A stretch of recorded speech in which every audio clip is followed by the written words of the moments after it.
Welcome to the Deep Dive. Hello. Today, we're opening up a window into the world of pharmaceutical patents, specifically a dispute that played out recently in South Africa. Right before the Court of the Commissioner of Patents, and we've got the judgment itself, which is always great source material. Absolutely. It really lays out the arguments. Yeah. So let's quickly introduce the players. We've got Astellas Pharma as the applicant here. Big pharma company. And challenging them, you have Medpro Pharmaceutica and Cipla Medpro. They're part of Cipla South Africa. And the Registrar of Patents is in there too, sort of representing the patent office role. Okay, and the product at the heart of this. It's a drug called mirabegron, used for overactive bladder syndrome. Astellas sells it under the brand name Betmagee. And Medpro Cipla. They want to sell their generic version, which they call Urton. Exactly. Urton is meant to be the generic equivalent of Betmagee. Okay, classic innovator versus generic situation. So our mission today is to unpack this judgment, understand the conflict, the arguments, the patent tech. And crucially, what the court decided and what it all means. Right. Let's get into the core conflict. Okay, so Astellas holds this South African patent, number 20182406. But, and this is important, this patent isn't for mirabegron itself. Not the active ingredient. No. The patent for the actual chemical compound that expired back in November 2023. This patent, the one in dispute, is for a specific formulation of mirabegron. Ah, so how it's made into a pill, basically, the recipe. Precisely. How it's formulated for release in the body. And that compound patent expiry date, November 2023, that's key, because that's when generics usually get the green light. Typically, yes. Once the compound patent goes, the formulation patents often become the next, sometimes the last line of defense for the innovator company. And Medpro was already on the attack. They were. They'd started proceedings to revoke, to cancel this formulation patent back in March 2023. They saw the compound patent expiry coming. So with that main patent gone, this formulation one was the big hurdle for Cipla launching Urton. Exactly. So while Medpro is trying to knock out the patent, Astellas makes a move. Okay. They applied to amend their formulation patent, while the revocation case was still active. Ah, trying to change the patent while it's under attack.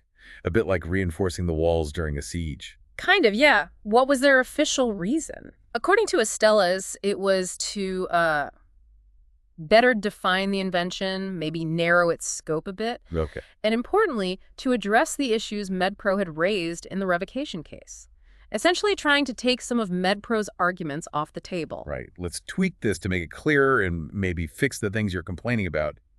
But I imagine Medpro and Cipla weren't exactly thrilled. Not at all. They pushed back hard. Their line was, look, this patent was invalid from the get-go. From day one. Yeah. And they argued that Astellas trying to amend it now was basically an admission that it was flawed originally. That's a strong claim. Did they think the amendment would actually fix the alleged problems? Nope.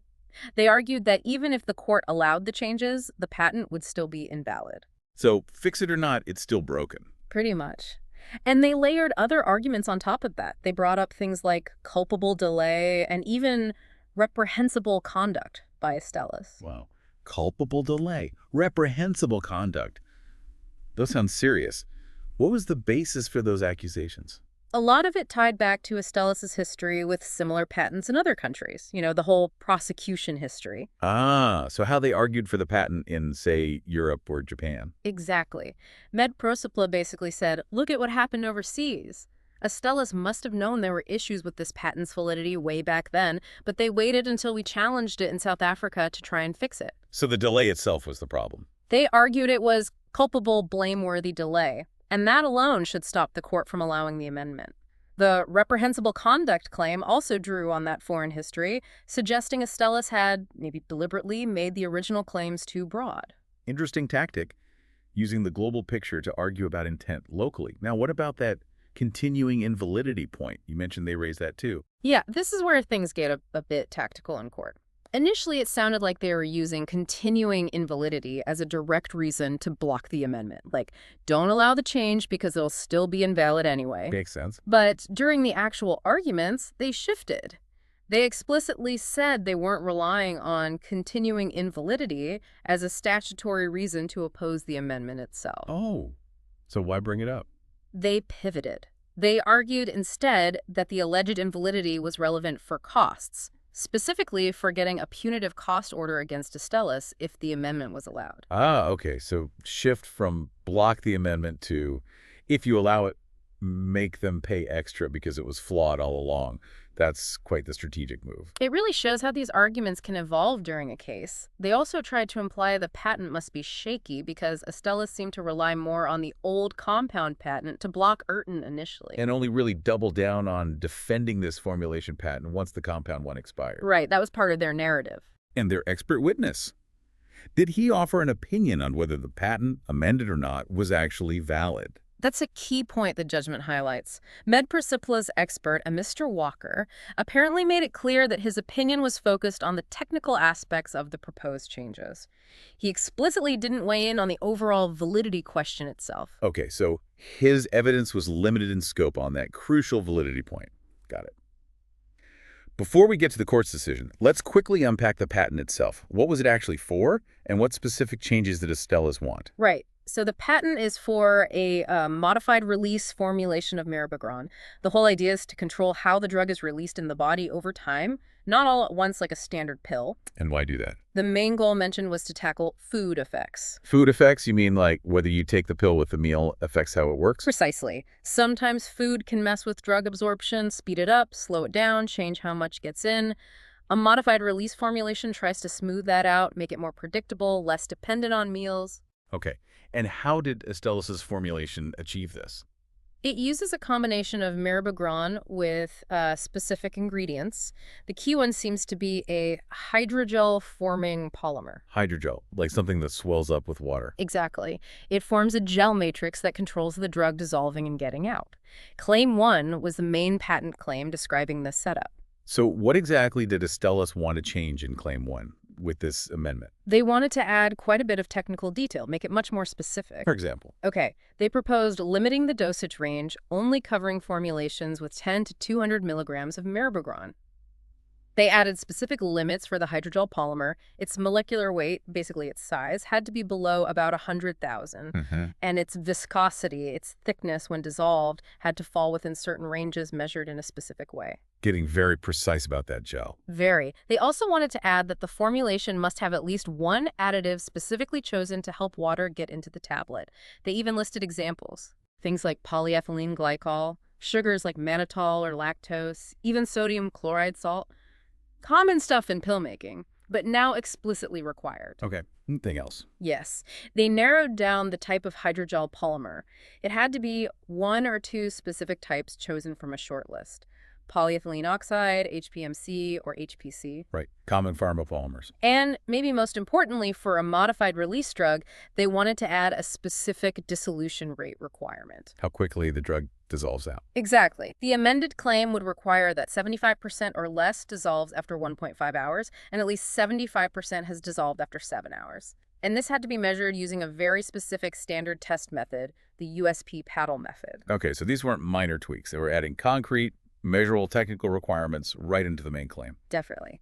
And Astellas argued these changes helped clarify the invention, distinguish it better from prior art. Make it stand out from what was already known. Right. And to define it more clearly, they also, rather strategically, pointed out that the amended claims looked quite similar to claims they'd already gotten approved in Europe. Ah, the Europe accepted this argument. And what do they say was the core invention, the clever bit?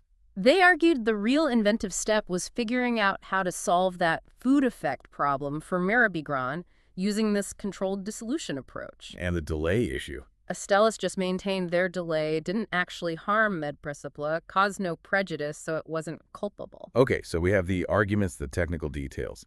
How did the court approach deciding on this amendment request? Well, the court emphasized that amendment proceedings are meant to be relatively focused. They're not typically the place for a full-blown trial on the original patent's validity. So you don't refight the whole revocation battle just because someone wants to amend. Right. Not usually, no. The main focus is on whether the changes themselves are legally okay. Do they add new stuff? Do they improperly widen the patent scope?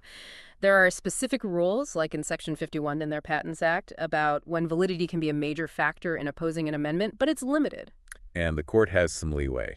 Yes, the judgment mentions the court exercises discretion in allowing amendments. It's not automatic. So considering everything Astellas' reasons, Medpro objections about invalidity, delay, conduct, the technical stuff, What was the verdict on the amendment? The court decided to allow it, found it fit to allow the amendment. Astellas gets their changes approved. What about costs? Medpro Pty had that angle about punitive costs linked to the continuing invalidity argument. Right. And interestingly, Astellas also asked for punitive costs against Medpro Pty, especially after that tactical shift on the invalidity argument. Oh, both sides wanted the other to pay extra. Seems like it. But the court wasn't persuaded to give punitive. They declined that request from Astellas. Declined punitive costs. What's the difference between that and regular costs? Standard costs, which the court did award here, party and party scale, usually only cover a portion of the winner's legal bill. Punitive costs, sometimes called attorney and client costs, cover much more, almost everything. They're reserved for cases where the losing side's conduct was seen as really unreasonable, vexatious, or an abusive process. So the court didn't think Medpro Pty crossed that line. Apparently not. Medpro Pty argued their points were still relevant for the main revocation case down the line. The court granting standard costs but refusing punitive ones suggests they felt Medpro Pty's arguments, while ultimately not blocking the amendment, weren't egregious enough to warrant that higher penalty. Okay, that makes sense. So let's summarize the final outcome based on the judgment. Okay, paragraph 45 lays it out. 1. The patent, 21102406, is officially amended as Astellas proposed. Check. 2. Medpro's original revocation application is put on hold, stayed, pending the final determination of the amendment application. Pause, not dismissed. Exactly. And 3. Medpro and Cipla Medpro have to pay Astellas' legal costs, but just on that standard party and party scale. Right. So, zooming out, what are the big takeaways? Why should you care about this ruling? Well, first, it really highlights how patent amendments can be used strategically during litigation. Astellas didn't just defend, they went on the offensive by amending. Proactive defense. Yeah. And it worked, at least in pausing the immediate threat of revocation. So, takeaway 1. Amendments are a key tool, potentially allowing patent holders to strengthen their position and delay challenges. Makes sense. Oh. Second, look at Medpro Pty's shifting argument on continuing invalidity. It shows you how dynamic these cases are. Legal strategies aren't set in stone, they adapt. From blocking the amendment to arguing about costs. Right. So takeaway 2, expect tactical flexibility in complex patent fights. The arguments can evolve based on the law and how the case is going. And the court's role. That's takeaway 3. The court's discretion is crucial, especially in balancing the patent holder's right to amend against the challenger's objections. They try to keep amendment focused, not letting it become a full validity trial prematurely unless specific rules apply. The cost decision also shows that balancing act, allowing the amendment but avoiding overly harsh penalties. Okay, so where does this actually leave things? Astellas has their amended patent. Medpro's challenge is on ice for now. The battlefield has changed. It has. The focus now shifts to the amended patent claims. So the big question hanging out there is what happens next? Does this amendment effectively end Medpro's challenge or just change the arguments they need to make? What does final determination of the amendment application really mean for lifting that stay on the revocation? It seems the core fight over whether Urton can launch might still be far from over, just fought on slightly different ground. Something for you to think about.